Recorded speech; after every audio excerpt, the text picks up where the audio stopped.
Dessa noite, gente, eu propus, abra sua Bíblia comigo no livro de 1 Samuel. Eu propus hoje, nós iniciamos semana passada, ou melhor, domingo retrasado, uma série de mensagens falando sobre perdão. Hoje o pastor Helder falou um pouco sobre perdão, só que aqui de noite, nesse momento, eu propus no meu coração a ministrar a palavra do culto da virada, irmãos. Por quê? Porque Deus quer falar mais com a igreja. Amém?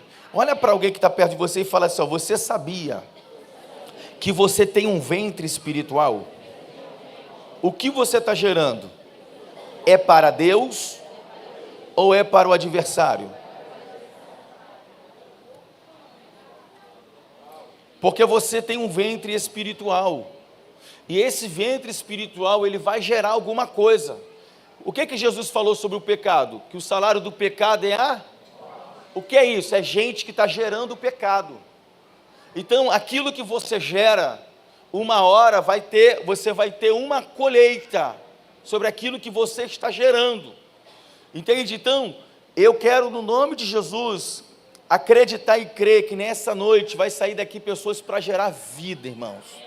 Amém? Você vai gerar vida. Esse ano de 2024 vai ser extraordinário. Então, abra a sua Bíblia comigo no livro de 1 Samuel, do capítulo 1, o versículo é do 9 em diante. Aleluia. Glórias sejam dadas a Jesus. Capítulo 1, do versículo 9 em diante. Olha o que diz o texto.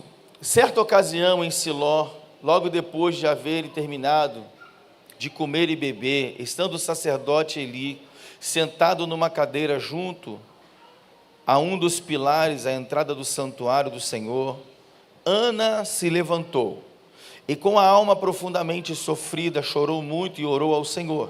E fez a seguinte voto: ó Senhor Todo-Poderoso, se quiseres dar atenção à humilhação da tua serva, e te lembrar de mim, e não te esqueceres da tua serva, mas lhe concederes um filho homem, então prometo que o dedicarei a ti, Yahvé, por todos os dias de sua vida, e o seu cabelo e a sua barba jamais serão cortados. Enquanto ela seguia em sua oração na presença do Senhor, Eli observava os movimentos da sua boca, e como Ana estava orando silenciosamente, seus lábios se mexiam, mas não se ouvia o som de sua voz. Então Eli indagou que ela estivesse embriagada, e lhe repreendeu: mulher, até quando andarás embriagadas? Livra-te do teu costume de beber vinho. Entretanto, Ana lhe replicou com estas palavras: ó, não, meu senhor, pelo contrário, sou uma mulher tomada pela amargura, não bebi vinho ou qualquer bebida fermentada, estava, isto sim, a derramar a minha alma diante do Senhor. Então, não julgues a tua serva como uma mulher vadia, estava orando daquele modo e até agora, pois estou muito triste e desesperada. Então Eli lhe disse: vai-te na paz do Senhor, e que o Senhor de Israel te conceda o pedido que lhe fizeste. Ao que ela respondeu: que a tua serva alcance graça diante de ti, e que penses sempre bem de minha pessoa. E em seguida, Ana seguiu o seu caminho, comeu, e em seu rosto já não havia mais alento. Amém. Glória a Deus. Feche seus olhos, vamos orar. Pai, em nome de Jesus, eu quero te agradecer por tudo que já aconteceu aqui nesta noite, pela tua presença que está nesse lugar, pela tua graça que se move, que se manifesta entre nós.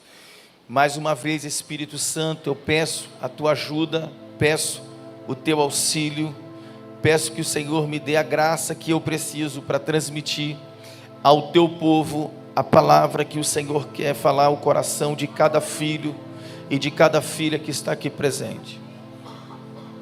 Fale conosco mais uma vez, Senhor. Essa é a tua casa, essas são as suas ovelhas. Então fale conosco, eu peço isso a Ti, em nome de Jesus. Amém e amém. Amém. Bom, meus irmãos, no culto da virada, eu fiz uma introdução aqui, talvez vai ficar um pouco diferente, mas não tem problema, tá? O final vai dar tudo certo. Quando eu olho para esse texto aqui, para essa história de Ana, Penina e Eucana, porque quando você lê lá a partir do versículo 1 ou a partir do versículo 2, vai contar a história de Eucana e suas duas esposas. Uma se chama Penina e uma se chama Ana. O texto vai dizer que todas as vezes, ou melhor, uma vez ao ano, ele subia ao templo para oferecer sacrifícios pela sua família. Era uma cultura, ou melhor, é uma cultura dos judeus, principalmente naquela época. Subia ao templo e uma vez ao ano eles levavam as suas ofertas. E o texto vai dizer que Eucana levava oferta para Penina e para os seus filhos, porém, para Ana, ele dava ofertas em dobro. E o texto vai dizer que ele dava em dobro porque ele amava muito a Ana. E quando eu olho para essas duas mulheres, na revelação e no entendimento que o Senhor me deu, eu consegui enxergar duas igrejas aqui. Duas igrejas. Uma igreja chamada Penina e uma igreja chamada Ana. A igreja chamada Penina, diz o texto, que ela tinha filhos. Porém, por causa dos filhos que ela tinha, de alguma forma, ela debochava de Ana. Ela, por causa dos números de filhos que ela tinha, ela de alguma forma, ela tinha atitudes que Deus não aprovava. O ponto de a gente entender que Deus não aprovava suas atitudes, está justamente de a história não narrar os seus filhos, e nem citar a importância dos seus filhos. Mas, se Penina representa um tipo de igreja, que tipo de igreja é essa que Penina representa? Que frutos são esses que Penina manifesta? Que por mais que ela tenha aparência de igreja, por mais que ela tenha nome de igreja, por mais que ela tenha fachada de igreja, por que Deus está reprovando o comportamento de Penina? Por que Deus está rejeitando o comportamento de Penina? Eu quero que você pegue na mão dessa pessoa que está do seu lado e fale assim, ó, não importa o tempo de igreja que você tem, ou a função que você exerce, se você for uma igreja como Penina, está na hora de você mudar hoje. Você vai ter que mudar hoje, porque nós sabemos que Deus, quando Ele vier arrebatar a igreja, a Bíblia Sagrada vai nos dizer que Deus vai pegar e vai tirar um povo de dentro de seu povo, e nós sabemos que a permissão de Deus é que dois ramos vão crescer junto, o trigo e mais quem? E o joio. Então olha para essa pessoa que está do seu lado agora e fala, tu é trigo ou tu é joio? Fala para o outro também, tu é trigo ou tu é joio? Agora que coisa interessante, Penina tinha filhos e Ana não tinha. Se nós olharmos com uma visão natural, nós vamos acreditar que Penina é uma igreja abençoada. Por quê? Porque Penina tem. E quem olha com uma visão natural, olha para Ana e diz, Ana é uma igreja que Deus não está, ou que Deus não a abençoou. Por quê? Porque Ana não tem. Mas se nós olharmos com uma ótica espiritual, nós começamos a entender que não importa quantos filhos Penina tem, e não importa se Ana não tem filhos, o que importa é quem está embaixo do governo de Deus e está sendo movimentado pelo Espírito de Deus, e quem está alinhado com o coração de Deus. E aí, se eu olho para Penina, e eu tenho ela como uma igreja, mas uma igreja que não está sendo aprovada, então qual é os frutos que esta igreja que não está sendo aprovada está se manifestando? Primeiro fruto que Penina manifesta que Deus não aprova, porque apesar de ela ter muitos membros, os seus membros não estão sendo conectados à pessoa de Jesus, e os seus membros não têm propósito. Segundo, Penina usa a quantidade de membros para debochar da sua rival, ou da sua companheira, não, amiga. Terceiro, ela tem sentimentos de superioridade. Ela olha para Ana e ela diz: eu sou melhor do que você, eu sou mais abençoada do que você, Deus está comigo e não está com você. Penina é uma igreja que tem sentimentos de superioridade. Por que não dizer de soberba? Por que não dizer de arrogância? Por que não dizer de vaidade? Olha para alguém que está perto de você e fala: Deus rejeita o soberbo, Deus rejeita o arrogante, Deus rejeita de olhar altivo. Quarta coisa que faz Penina ser rejeitada e reprovada, porque Penina, ela tem um baixo nível, ou ela não tem relacionamento pessoal com Deus. Então, a pergunta que eu faço para você aqui é: como está o teu devocional? Como está o teu relacionamento com Deus? Quanto tempo você passa com Deus? Nenhum, você é Penina. Você não tem relacionamento com o Espírito Santo no teu secreto, você é Penina. Penina é uma igreja que não se relaciona. Penina é uma igreja que não tem intimidade. Penina é uma igreja que não tem secreto. Penina é uma igreja que não conhece Deus no lugar aonde Deus separou para se encontrar.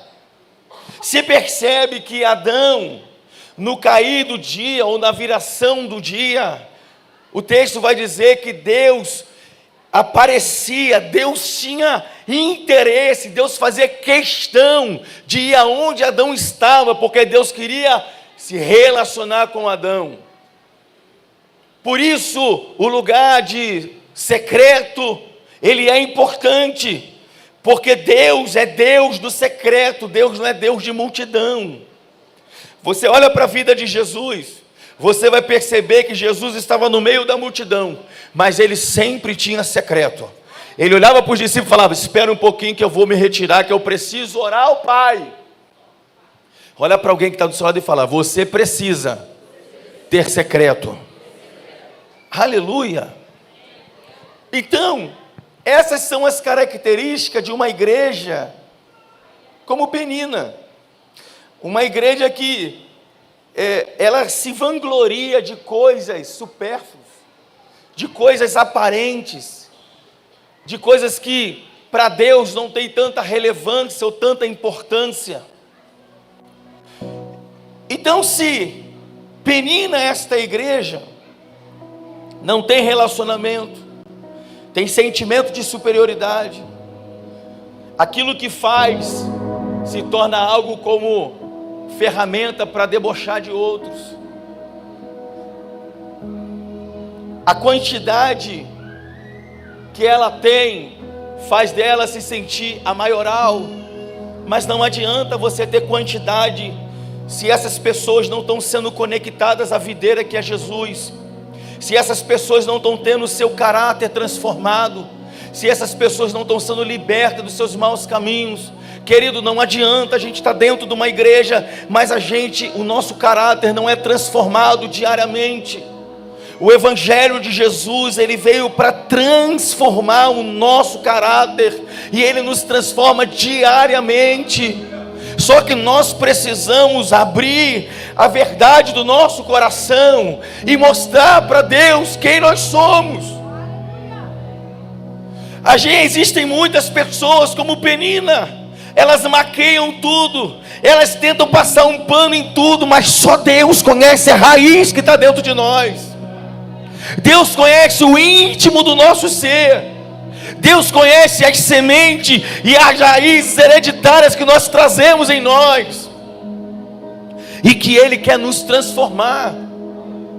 Eu amo Jacó, porque Jacó passa 20 anos, querido, 20 anos. Depois de tudo que ele fez com o irmão, ele foge. Ele fica 20 anos isolado, sem contato com o irmão, mas chega um dia que ele fala: eu vou voltar para a terra dos meus pais, e eu vou me retratar com meu irmão. Eu vou pedir perdão para o meu irmão por tudo que eu causei a ele. E essa decisão de fazer o caminho de volta, aleluia, a Bíblia Sagrada vai dizer que ele para num lugar chamado Peniel, e naquele lugar o Senhor aparece, e ali ele e o Senhor vai ter meio que um embate, Deus querendo transformar ele, e ele querendo ser abençoado, e Deus fala: mas fala qual é o teu nome, eu quero saber a raiz, quem você é de verdade, o que está dentro do teu coração, o que você não revela para ninguém, é isso que eu quero ouvir. Então Jacó abre a boca e fala: eu sou Jacó, 7'1", trapaceiro. E a Bíblia Sagrada vai dizer que o anjo toca nele e fala: a partir de hoje tu não se chama Jacó, mas tu vai se chamar Israel, porque como príncipe lutaste com Deus e prevaleceste. Não importa a quantidade, queridos, o que importa é o que Deus está fazendo em você. É a obra que Ele está construindo dentro de você. Cadê os teus frutos? Porque a obra que Ele está construindo dentro de nós, querido, as pessoas à nossa volta, elas sentem um toque disso. As pessoas à nossa volta, elas experimentam isso. Sabe, nós precisamos compreender o que é andar com Deus. Eu não quero ser uma igreja Penina, e eu não quero que a Viva Brasil seja uma igreja Penina, uma igreja superficial, não conhece Deus, não tem relacionamento com o Espírito Santo, não tem secreto. Meu irmão, eu não estou nem aí para a quantidade, querido. Eu estou aí para a verdade daquilo que Deus está construindo nesse lugar. Eu estou aí para aquilo que Deus está causando dentro de você. Eu quero saber o que Deus está causando aí dentro, o que Ele está destruindo e o que Ele está construindo. Porque uma coisa é fato: primeiro Deus destrói a gente por dentro, Ele quebra tudo por dentro, Ele despedaça tudo, Ele limpa toda a sujeira, aí depois Ele libera o seu óleo, sara as feridas, então levanta-se um homem e uma mulher cheio da glória de Deus.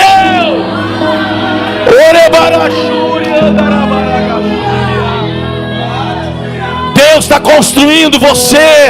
Tenha calma, deixa Ele te construir, mas Ele precisa construir para a glória do nome dEle.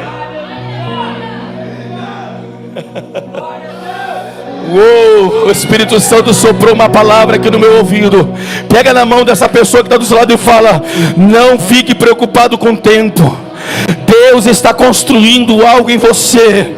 Deixa Ele construir. Você precisa ver o resultado do que Ele está construindo. Não é o tempo, é o que Ele está construindo. Não é o tempo, é o que Ele está edificando. Não é o tempo, é o resultado que terá a obra que Ele está fazendo em você. Eu estou sentindo Ele aqui. Eu estou sentindo o Espírito Santo aqui. Eu estou sentindo. Alguém pode adorar o Senhor. Urabarachuri andarabaragachuri. Urabaracandarabaragachuri andarabaragachuri. Ele está construindo algo dentro de você. Não se preocupe com o tempo, se preocupe com o resultado. Oh, aleluia.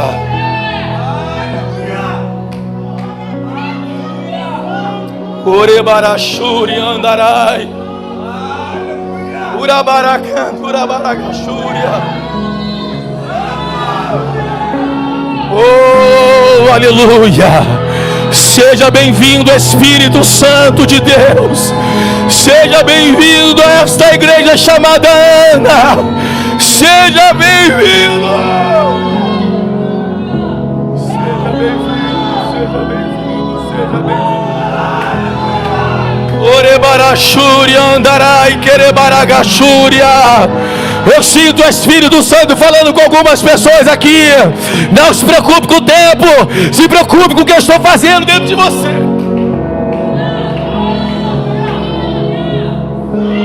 Orebarachúria andarai. Essa é a obra de Deus. Quando você pergunta para alguém como você está, estou fazendo a obra de Deus, está errado.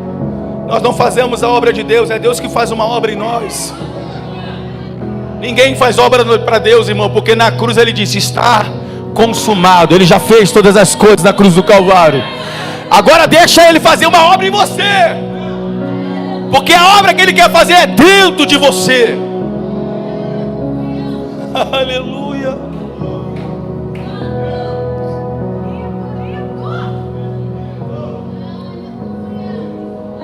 Deus quer transformar a igreja Penina numa igreja chamada Ana, porque a igreja Penina está longe de Deus, ela está num ambiente religioso. Ana e Penina subiam o templo todo ano.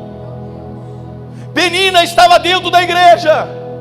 Penina é uma igreja que tinha culto. Penina era uma igreja que tinha louvor, tinha dança, tinha teatro, tinha tudo. Mas Penina não tinha a aprovação de Deus. Não me interessa o templo de crente que você tem. O que me interessa é o que Deus está construindo em você. E se Ele não está construindo nada, se não há mudança, se não há transformação, é porque você é Penina. Você está dentro do ambiente. Ela subia, Penina subia com Eucana. Penina ofertava, levava sacrifício. Penina era dizimista, trazia dízimo, trazia oferta. Penina era participante. Mas Penina era reprovada. Penina não era aprovada, porque ela não era aprovada por causa de tudo que eu já falei. Então, nós precisamos remover de nós todo espírito de Penina. Você precisa remover de você todo espírito de Penina. E eu quero profetizar sobre esta igreja, que aqui não haverá espírito de Penina. Eu quero liberar uma palavra profética, que nessa cidade, todo espírito de Penina vai cair por terra. Dessa cidade, desses bairros, dessa rua, todo espírito de Penina, pega a tua bagagem, sai desse ambiente.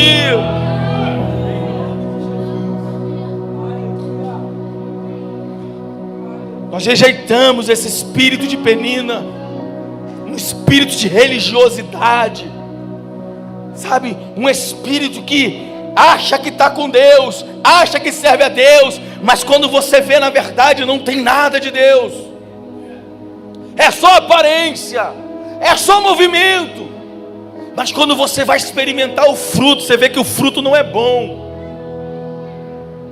o fruto é amargo. Aí a gente entra agora na igreja chamada Ana. Uau! Que estranho, porque Ana era estéril. Como que Deus escolhe uma igreja que aparentemente não cresce? Como que Deus escolhe uma igreja que aparentemente é sempre pequena? Como que Deus escolhe uma igreja que aparentemente parece que ela está fora do propósito? Porque quando você olha para Ana e vê ela estéril, você pensa: não, Ana não é abençoada. Não, Ana não está junto com Deus, Ana não anda com Deus, afinal de contas Ana não cresce, Ana não está frutificando, Ana não está multiplicando, Ana está sempre com a mesma cara. Só que o texto vai dizer, no versículo 11, que Ana sobe com Eucana mais uma vez ao templo para orar e entregar as suas ofertas. Só que neste ano Ana subiu com outro propósito. Quando Ana sobe no ano de 2024, Ana sobe com outro propósito, porque Ana começou a entender que até 2023 tudo estava dando errado. Ana começou a entender que alguma coisa não estava de acordo com aquilo que Deus queria. Então Ana começa a fazer reflexões. Então o que Ana faz? Ela sobe em 2024, em janeiro de 2024, ela sobe com outro propósito no seu coração. E o propósito que ela sobe agora, querido, vai agradar o coração de Deus. Porque é aqui que está o segredo, querido. É aqui que está a chave para tudo mudar. É o propósito que move o teu coração. É a motivação que está movendo o teu coração. Se a motivação for certa, se a motivação for a correta, cara, você vai ter o melhor ano da sua vida. Ela sobe agora, mas ela sobe não para reclamar.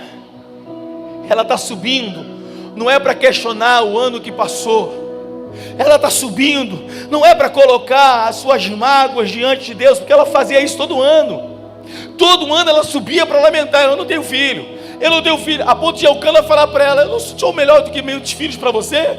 Eu te amo, eu te cerco de amor, eu te abençoo, eu pago o salão para você, você bota cílios, você bota unha, você estica o cabelo, você está sempre com roupa bonita, está sempre cheirosa. Eu não sou o suficiente para você. Ana olha para ele e fala: não, porque o que eu preciso, a aparência não vai me dar, a estética não vai me dar, o homem não pode me dar. O que eu preciso, só Deus pode me dar. Eu preciso liberar isso para alguém que está aqui. O que você precisa, só Deus pode te dar. Só Deus. As respostas que você precisa estão em Deus. As direções que você precisa estão em Deus. Deus pode. Então Ana, para tudo. Ana, bota a cabeça no lugar. Ana vai subir 2024. E Ana pensa: 2023, 2022, 2021, eu subi com os mesmos propósitos e nada aconteceu. Então peraí, o que tem que mudar é o propósito. Alguém está entendendo? Deus não está fazendo, a porta não está abrindo, o milagre não está acontecendo, porque 2020, 2021, 2022, 2023, o propósito era o mesmo. Mas 2024, Ana subiu ao templo, ela muda o propósito, ela muda, ela chega diante do altar do Senhor e fala: Senhor, eu estou mudando o propósito. A oração que eu faço para o Senhor vai ser em forma de voto. Porque a oração só de falar não faz efeito nenhum mais. Eu quero fazer um voto contigo. E essa é minha é um voto. Eu vou fazer agora a oração em forma de voto. Porque voto, eu tenho que me comprometer. Voto é outro nível. Voto é outro patamar. Então eu vou fazer um voto com o Senhor. E Deus está, ok, estou esperando. Qual é o voto? Ó Senhor, versículo 11, todo poderoso. E ela começa o voto massageando Deus, né? Vou fazer um cafuné em Deus, para ver se Deus me ouve dessa vez. Ó Deus! Eu acho que ela fez até aquela oração mais pentecostal. Oh, querido Deus, oh, Todo-Poderoso.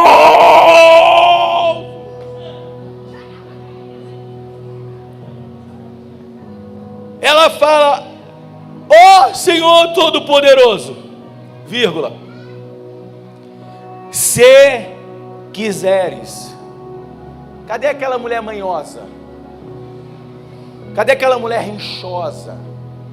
Cadê aquela igreja que quer dizer para Deus que eu determino o que o Senhor tem que fazer, o Senhor vai ter que fazer isso? Cadê essa igreja? Ó Senhor, se quiseres dar atenção à humilhação da tua serva, e te lembrares de mim, e não te esqueceres da tua serva, mas conceder a ela um filho homem, então prometo o quê? Dedicar ele a ti, Yahvé, por todos os dias da sua vida, e o seu cabelo e a sua barba jamais serão.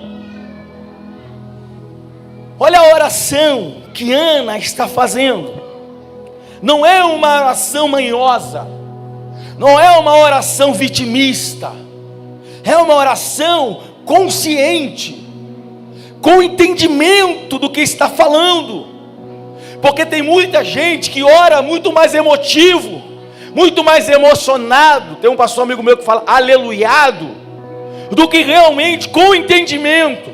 Oração emocionada Deus não ouve, oração emocionada Deus não responde, oração emocionada nem chega no trono de Deus, querido, porque não passa de palavras soltadas ao vento. Agora uma oração com o coração quebrantado é outra história. Então ela ora: Senhor Todo-Poderoso. Aí, quando eu parto para entender essa igreja, o que isso quer dizer? Porque Ana era estéril, mas ela está dizendo para Deus que se o Senhor quiser, o Senhor pode me curar dessa esterilidade. Se o Senhor se atentar para mim e perceber a minha humilhação, olha o processo que eu tenho passado, olha o caminho que eu tenho percorrido, mas eu tenho sido fiel, Senhor. Eu não tenho olhado para trás, eu não tenho retrocedido, mesmo nas humilhações, mesmo nas afrontas, mesmo nas palavras que têm sido direcionadas a mim, eu continuo caminhando. Olha para a humilhação que eu tenho passado, mas se o Senhor quiser. Então quando eu olho para Ana, o que eu posso entender de Deus aqui? Primeiro, que Deus não permitirá que a igreja Ana, não permitia que a igreja Ana gerasse, até que ela entendesse o real propósito pelo qual ela foi estabelecida naquele local e para aquele tempo. Deus não está nem aí para a nossa falácia. Você precisa entender, você nasceu em uma data X, você nasceu em um período Y, que é igual a um propósito do céu. Enquanto você não entende esse propósito, você permanecerá estéril. O que Ana precisava entender é que aquilo que estava acontecendo com ela foi algo que o próprio Deus causou. Pega na mão dessa pessoa que está do seu lado e fala para ela entender: o que está acontecendo contigo foi o próprio Deus que causou. Segunda coisa, a igreja Ana orava muito, chorava muito, pedindo a Deus para gerar. Mas como esta igreja está marcada por Deus, enquanto não entender o real propósito de Deus na sua vida, ela não poderá gerar. Enquanto a igreja chamada Ana não entender o real propósito, não adianta chorar, não adianta lamentar, não adianta viver angustiada, não adianta viver triste. O que Ana precisava entender é que ela foi chamada para um propósito. E quem foi chamado para um propósito, Deus causa feridas até que ela se posicione da forma que Deus quer. Terceira coisa que essa igreja chamada Ana precisava entender: até que um dia a revelação de Deus desceu para o seu coração e ela entendeu o seu real propósito. Em oração ela decide se alinhar com o coração de Deus, e esse alinhamento moveu no ano de 2024, Ana subiu o templo, como das outras vezes. Só que agora ela começa a entender: peraí, eu não sou uma qualquer, eu não sou um qualquer. Deus tem um propósito na minha vida, Deus me escolheu com um propósito. Alguém está entendendo isso? Se Deus me escolheu com um propósito, eu não sei você, querido, mas presta atenção nisso. Eu lembro que em 2013 eu era supervisor de uma empresa multinacional. A minha esposa nessa época era gerente do Banco Itaú, gerente Uniclass. O ano de 2012, uma das empresas que eu fazia parte da gerência, bateu todos os resultados para a gente ganhar uma excelente premiação no ano de 2013. Só que mudou o gerente. O gerente não simpatizou comigo. Já aconteceu isso com você? Não simpatizando comigo. Passa o dia, passa a noite, eu sou chamado na gerência.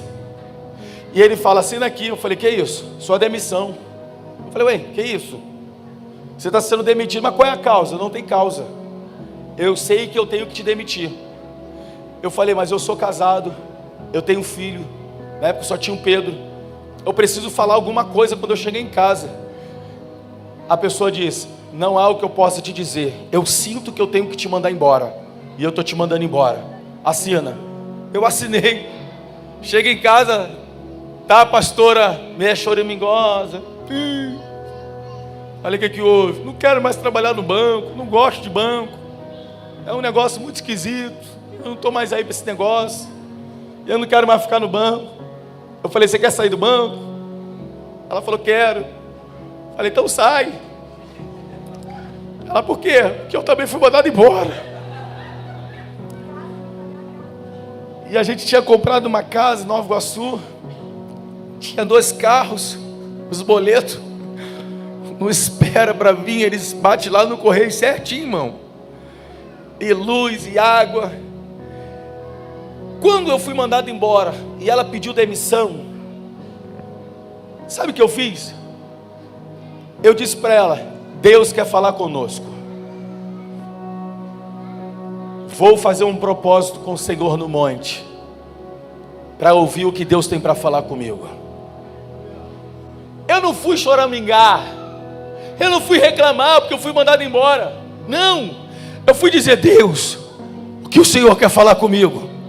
Porque eu estou percebendo o Senhor causando um caos para falar comigo. Eu estou percebendo o Senhor causando uma tempestade no meu barco, porque o Senhor quer falar comigo. E o que o Senhor quer falar comigo? É isso que a gente tem que entender. Que enquanto a gente não entende que Deus tem propósito na vida da gente, Deus começa a gerar o caos para chamar nossa atenção.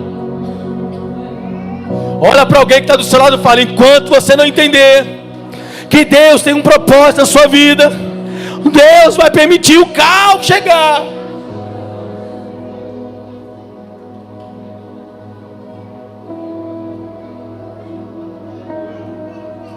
Comecei a fazer um propósito no monte, subia todo dia 11 horas da noite, e só descia quando eu sentia um toque de Deus.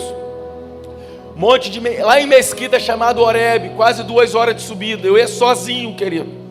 Tem esse negócio: só subo com uma equipe, só subo com 10 varões de fogo. Subia sozinho, escuridão, lanterninha. Chegava lá, um monte, dá para ver Nova Iguaçu todo. Já foi, Mesquita? Dá para ver Nova Iguaçu toda assim, ó. Aquele vento soprando. Levantava a mão e Deus, o que o Senhor quer falar? Fala porque o teu servo ouve. Fiquei alguns dias, eu não lembro se foi meses, subindo o monte até Deus falar. Esse é o problema de muita gente. As pessoas fazem uma oração e já querem as respostas de Deus, imediata. Deus, eu orei ontem, o Senhor já demorou para responder. Ainda tem uns que falam assim, se o Senhor não responder, eu estou logo avisando, vou sair da igreja. Já estou logo avisando, estou abandonando o ministério. Nós precisamos entender que Deus começa a causar caos, porque a gente está fora do propósito. E nessa que eu fiz esse propósito, fui buscando resposta de Deus, a minha esposa recebeu uma ligação de um amigo que trabalhou com ela há muito tempo. Na época a gente era jovem, belos e bonitos na C&A. Lembrou dela e falou, olha, tem uma vaga de emprego para trabalhar em Goiânia, salário de 12 mil reais, mais bonificação, premiação, auxílio moradia, auxílio combustível, não sei o que, pega. Ela, pego. Ela foi fazendo o processo de seleção e eu falei para ela, faça todo o processo de seleção. Quando terminar o processo de seleção, nós vamos aguardar a resposta de Deus. Ela fez todo o processo, passou, só faltava ela dizer para a empresa qual o dia que ela estava disponível. Eu falei, não fala ainda, porque Deus ainda não nos respondeu, e a gente desempregado, já estava lá para o 5º, 6º mês, lá do auxílio aí, do desempregado. Ela só precisava dar resposta. Fui para o culto, porque uma coisa que as pessoas erram, elas estão no caos, elas querem ficar em casa. Elas estão no caos, elas querem ir para o shopping. Elas estão no caos, ela quer ir para o cinema. Elas estão no caos, ela quer ir para a casa de praia. Ela fala, eu estou indo para distrair a mente. Então você está indo para continuar mais fraco e longe do propósito. Fui para a igreja de manhã, uma terça-feira, consagração. Fui orar a Deus. Estou lá na consagração, acabou o culto, estamos indo embora. O pastor que pregou estava juntando seu material. Ele olhou para minha esposa, falou, toma esse livro de presente. Aí ela pegou o livro, aí eu olhei o livro, aí ele, varão, pega uma caneta espiritual aí. Peguei a caneta espiritual, assina na primeira página, assina na segunda, assina na terceira. Ele falou, agora pega essas passagens, vai para esse estado, pega essa mala, porque Deus está abrindo uma porta de excelência para vocês, e é um tempo de honra que vai chegar em todas as áreas da vida de vocês, financeiro, sentimental, espiritual. Sabe o que é isso? É Deus causando caos para você entrar no propósito. Nós fomos para Goiânia, Deus fez assim na vida da gente, ó.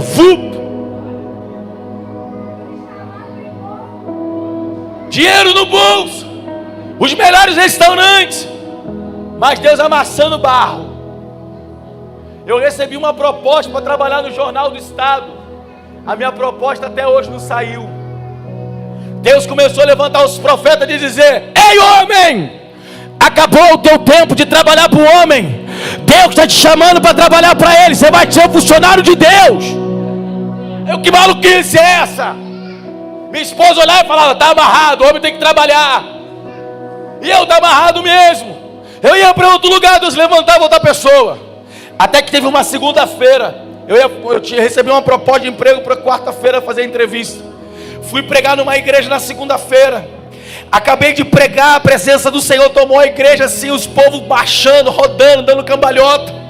A pastora da igreja veio na minha direção e disse, homem, assim te diz o Senhor, não entra por essa porta, porque não sou eu que estou abrindo, e a partir de hoje, prega a minha palavra, e se você continuar teimando, vou te colocar no leito.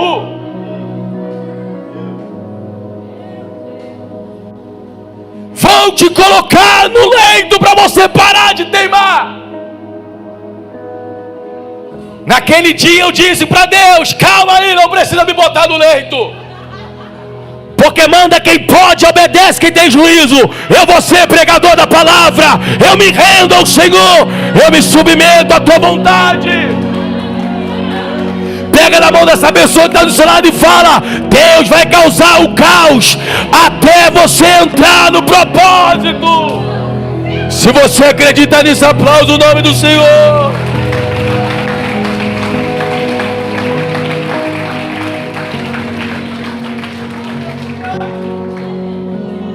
Oh, aleluia, aleluia. Eu não vou nem entrar na parte da pastora, senão não termina a mensagem, a não ser que vocês me deem mais 20 minutos. Amém, amém, amém. Aí Deus me chamou para o ministério. Estou eu agora, né? Estou seguindo a Jesus Cristo, Jesus na frente, não vou, não. Estou pregando, prega para lá, prega para cá. Comecei a dirigir uma vigília no estado de Goiás, a vigília entupida de gente. Era ou não era, pastora? Entupida de gente pro lado de fora. Deus confirmando o ministério, o chamado. Depois de 2 anos e pouco lá em Goiânia, Deus me deu a visão dessa igreja chamada Viva Brasil. E o Senhor falou para mim assim: ó, vai para o Rio de Janeiro, Saracuruna, e começa essa igreja lá, porque tem um povo lá te esperando. Aí eu disse para Deus: Deus, mas tem Barra da Tijuca, Deus, tem Leblon, os ricos precisam ouvir de Jesus. Vieira Solto, Ipanema, Deus, Tijuca, a gente pode ficar na Tijuca. E Deus disse: não, tem um povo em Saracuruna, Beverly Hills, esperando por vocês, e eles estão clamando por um avivamento, e vocês vão para lá, para ser resposta para a oração do povo de Saracuruna. Eu disse: glória a Deus, aleluia. Desci com o nome da igreja na mão. Deus me deu um nome, falou: Viva Brasil. Escreve esse nome, Comunidade Evangélica Viva Brasil. Eu desci do monte, acordei a pastora, já estava amanhecendo o dia. Eu ficava no monte todo dia, irmãos, até o dia amanhecer. Pensa numa loucura.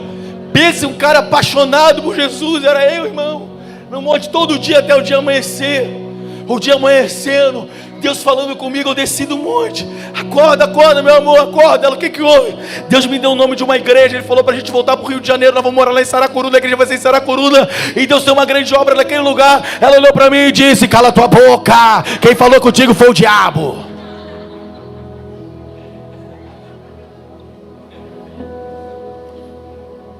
Eu disse: não foi o diabo, que o diabo nunca ia me dar uma igreja,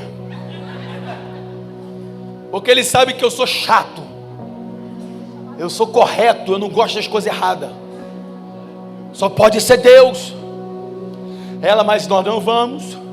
Olha o apartamento que a gente mora, olha o bairro que nós moramos, olha o salário que nós temos.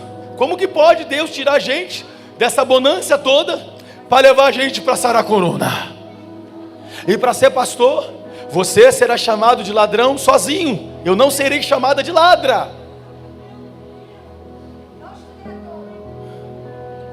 Eu não estudei à toa, pós-graduado, aquela coisa toda. E aí eu fui agora para um outro lugar, orar a Deus no monte outra vez. Deus, e agora? O Senhor já falou tudo, já mostrou a igreja, já fez uma promessa, que vai ser, a Fabiana não quer ir. Mas aquele dia eu fiz uma oração a Deus, que mexeu com Deus, irmão. Aquele dia eu subi um monte diferente. Pega isso no seu espírito. Aquele dia eu subi um monte de forma diferente. E eu disse para Deus: Deus, o Senhor disse que tem uma chamada pastoral comigo, e está me entregando uma igreja, mas eu não posso assumir uma igreja com uma executiva do meu lado. Eu preciso da minha esposa do meu lado, da minha família do meu lado, para exercer um ministério. Deus disse: gostei disso, está fechado. Pastora começa com um negócio de...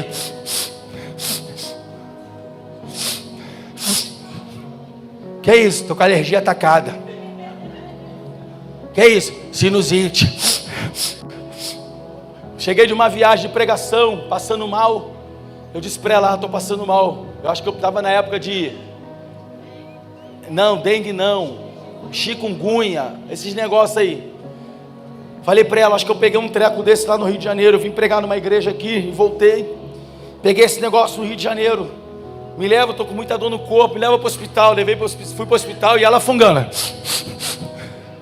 Chegou lá, ela quer saber? Vou pedir o doutor para vir para cá, me aplicar um remédio para alergia, para eu ficar boa desse negócio. Acabou que eu fiquei lá na recepção e ela entrou para ser atendida primeiro do que eu. Passou 5 minutos, eu escuto uma enfermeira gritando: socorro, socorro, alguém chama o médico, socorro, socorro. Irmãos, eu não sei você, mas tu está no hospital, tu foi para ser atendido, e você ouve uma enfermeira gritar por socorro, que ela precisa de um médico. O que você pensa? Deu ruim, mano.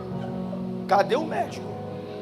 Aí eu tô lá na recepção. Você sabe como é que é o hospital, né? A recepção é de um lado, a enfermaria lá do outro. O segurança sentado aqui na cadeira, eu tô ouvindo socorro. Eu fui para perto da porta, falei para Deus, não sei o que é, mas eu tô aqui. Se eu quiser me usar, pode me usar. Quando a porta abriu, eu entrei. A porta entrei, eu fui em direção à voz da enfermeira: socorro, socorro, socorro. Quando eu bati no corredor, ela saiu na porta: socorro, alguém chama o médico. Aí eu fui. Parecia até que eu era o médico. Aí é o seguinte, quando eu cheguei, ela estava aqui gritando. Quando eu cheguei, que eu olhei aqui, a maca que estava de frente à porta era da minha esposa. Minha esposa estava roxa, roxa, roxa, espumando pela boca. Foi instinto, irmãos. Eu não tenho nada de medicina, nada. Eu fui em direção ao corpo dela, eu falei: é a minha esposa. E eu fiquei olhando e vendo a cabeça dela roxa, a espuma caindo. Eu botei a mão nela, o coração dela estava assim, ó, tum, tum, tum. Na minha mente estava assim: o coração vai parar. Eu olhei para a cabeça roxa, eu disse: não está subindo oxigênio, ela vai morrer. De repente, querido, o Espírito Santo soprou aqui, ó, sopra fôlego de vida, que eu vou trazer ela de volta. Irmão, pensa na loucura do crente. Comecei: Fabiana, em nome de Jesus, recebe fôlego de vida. E eu soprava na boca dela, que aí tem que ter amor. Cabeça roxa, espumando pela boca. Tem um monte que é ruim, hein? Não bebo nem no mesmo copo que ele, ou que ela. Botei a boca ali, irmão, na espuma, e falei: em nome de Jesus, recebe fôlego de vida. E ela fazia só assim, e espuma caindo. Eu: Fabiana, lá em Gênesis, o Senhor liberou ruá, fôlego de vida, libera sobre você. Só espuma. Eu disse lá no vale de ossos secos, o profeta liberou ruá, fôlego de vida. Eu libero ruá, recebe vida. Soprava e só espuma. De repente o médico chegou e falou: o médico deveria ter uns 80 anos, não é exagero. Ele deve ter até morrido, pelo tempo que a gente está aqui, já tem 10 anos que a gente está aqui. O médico falou para mim: vamos correr para a sala vermelha. Eu: vamos, mas quem é que vai correr? Eu que vou ter que levar a maca? Vamos embora, meu filho, pega aí, eu. E bate de um lado, bate, não sabia pilotar aquele negócio. E entramos no elevador, e naquela adrenalina, e ele fazendo massagem cardíaca. Botava a mão no pulso e fazendo massagem cardíaca. Entramos na sala vermelha, chegou lá, tinha uma junta de médicos. Os médicos perguntaram para ele: o que aconteceu? Ele falou: não sei. Eu passei um corticóide para ela, que se aplica em criança, não tem contraindicação, e aconteceu isso aí com ela. Os médicos olharam para ela, para o estado dela, e falou: vamos entubar ela, tira ele da sala. E aí quando eles começaram a me tirar, eu fiquei olhando para ela, daqui a pouco ela levantou. Só que quando ela levantou, ela não estava enxergando e não conseguia falar. Ela ficava assim, ela tentava falar e a voz não saía.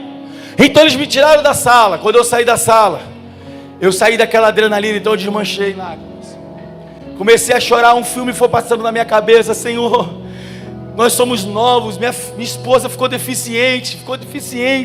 Deus, eu tenho um filho pequeno, agora eu vivo do ministério, como é que eu vou fazer? Minha cabeça foi fazendo isso. De repente uma senhora, não sei de onde ela apareceu, ela veio na minha direção, pegou nas minhas mãos e disse: a paz do Senhor. Eu disse: a paz do Senhor. Ela: quem é aquela moça? Eu disse: minha esposa. Ela disse: quando o Senhor passou, quando você passou, empurrando a maca dela, o Senhor do céu falou para mim: clama por fôlego de vida, que eu vou trazer ela de volta. Deus vai trazer ela de volta. Ela acabou de falar aquilo, uma paz entrou no meu coração, ela sumiu. Eu tinha que avisar para o meu sogro, para a minha sogra o que tinha acontecido. Dei a notícia para eles, fiquei na recepção. Fabiana teve que ficar 2 noites, 3 dias, não foi? Na sala vermelha. Uma noite na UTI e por aí vai. E durante o processo de rendição de plantão, um dizia: essa daí sofreu um infarto fulminante. Aí o outro dizia: não, foi uma parada cardiorrespiratória. Dentro dessas conversas, sempre tinha um que dizia: como pode ela ter sofrido tudo isso, mas o laudo dela não consta nada, nenhuma alteração, está tudo perfeito aqui, não aconteceu nada com ela, como pode? Ela é jovem. Você sabe que jovem, quando dá parada cardiorrespiratória, é fatal, ou infarto num jovem é fatal. E tudo que eles disseram que poderia ter acontecido, um outro médico dizia: não é possível, não tem nada aqui. A pastora, depois que ela sai ali do hospital, ela me conta a experiência que ela teve.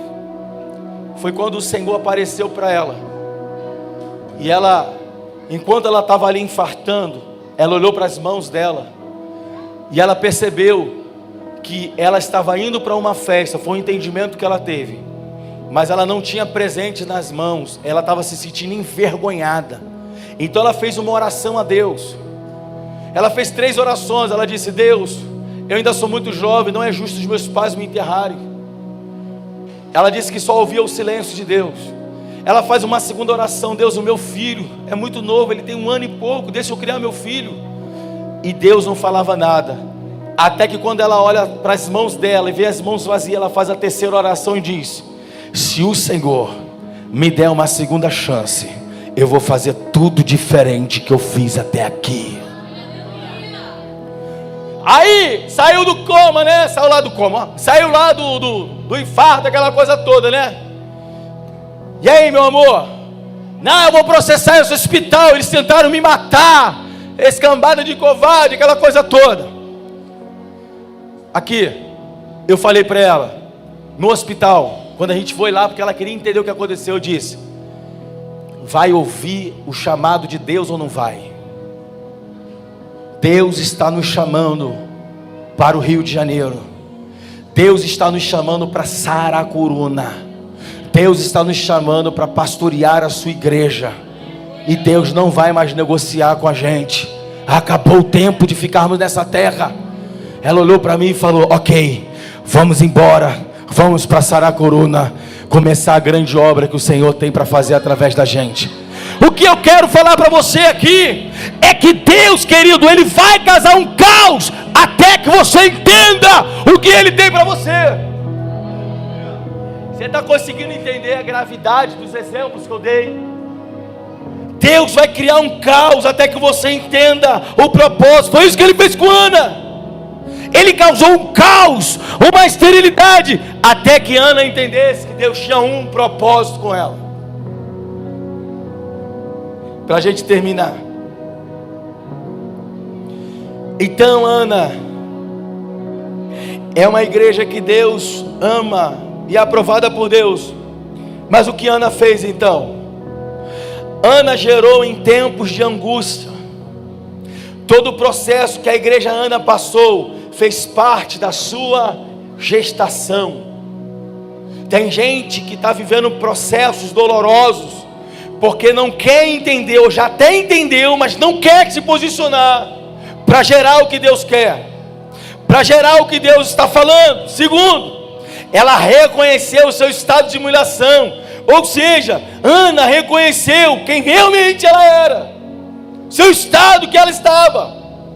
Terceiro, essa igreja entrega antes de receber, porque entende o que está gerando não é para si mesmo.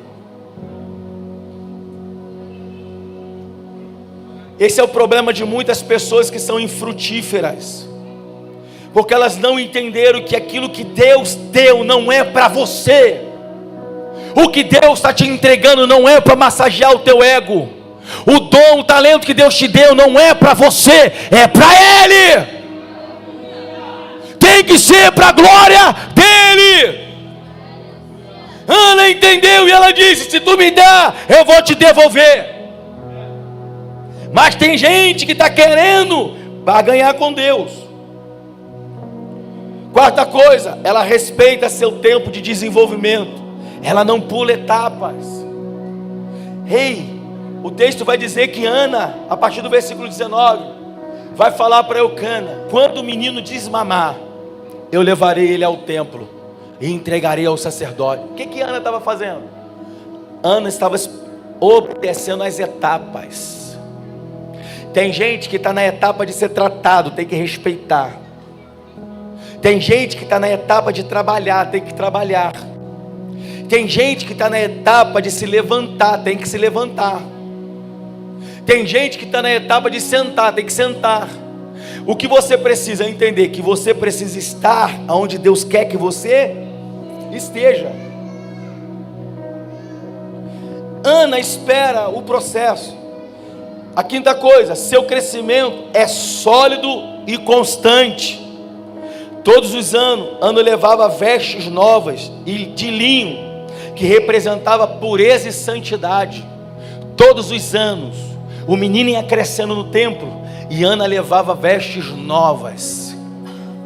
Entenda uma coisa: uma igreja que está dentro de um propósito, ela cresce de forma constante e sólida.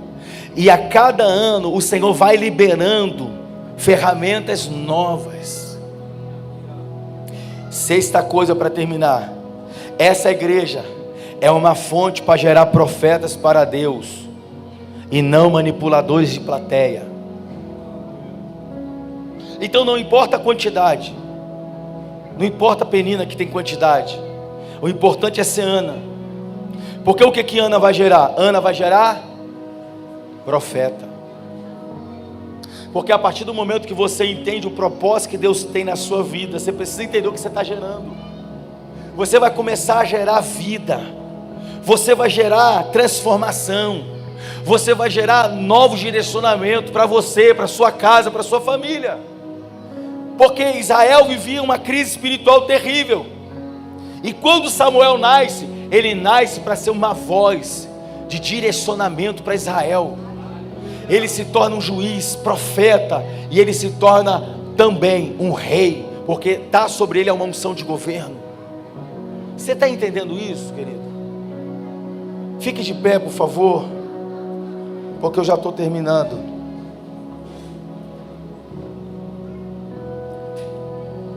Eu quero fazer algumas orações aqui nessa noite. Eu queria que você fechasse seus olhos, porque o tempo que eu preciso agora é só para orar por você. Existem pessoas aqui nessa noite, que existem áreas da sua vida que estão estéreis, estão em esterilidade. Esterilidade ministerial, esterilidade emocional, esterilidade financeira, esterilidade.